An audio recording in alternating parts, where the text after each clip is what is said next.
So what I'm going to do today is make some gravy from this roast chicken that has been prepared earlier.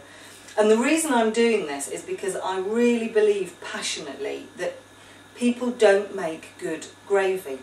I know somebody who actually buys ready-made gravy and will cook a roast chicken and then have the ready-made gravy. And the other day I was at a family lunch and we were all cooking lunch together. It was a bit too many cooks, to be honest, but I was in charge of the gravy because I am known for my gravy. And I had a little audience all standing round me as I'm making this gravy, all saying, "Oh, I think you should put a stock cube in there, Helen. Why don't you try a little stock cube?" And I just want to say to people, please do not put a stock cube in gravy because it's rubbish. Don't do it. You don't need it. So this is my recipe for gravy, and it isn't really a recipe, it's just dead easy. So we've got the tin that the chicken was roasted in, which has all the lovely residue in there. And what I'm going to do first of all is spoon off most of the fat. You just leave about a tablespoon of the fat behind because you need that to thicken the gravy when you come to make it.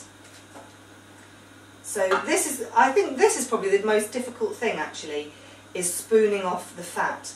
It can be a little bit of a challenge because you tend to get bits of the goodness on the spoon as well.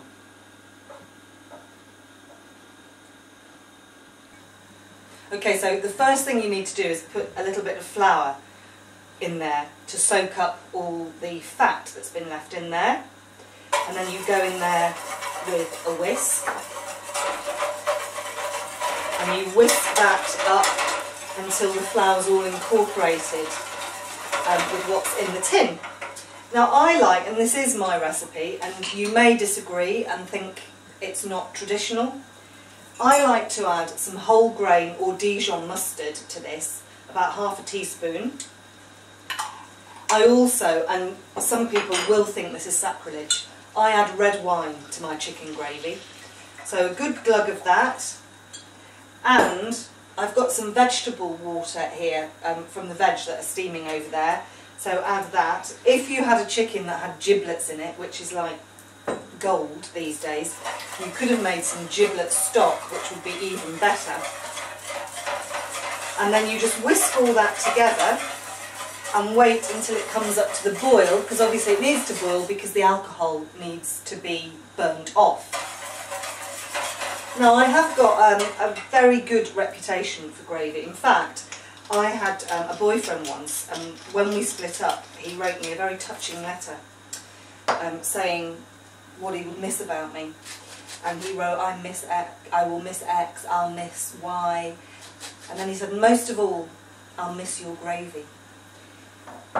So I think that's a very good advert for my gravy, but maybe not that fantastic an advert for me. So I've lost my whisk and I've now got a wooden spoon, and also in here I've got some garlic which was roasting inside the chicken, which you squash in the tin to let all the garlic out, which is all lovely and soft and mushy because it's been roasting in there in the chicken. And you just stir the gravy as it thickens so that it's all nice and smooth, which this now is, and have a bit of a taste. And that is just so delicious. It's chickeny and winey and garlicky, and just a fantastic accompaniment, I think, to a roast potato with lots of salt on it and lots of red wine as well. Fantastic.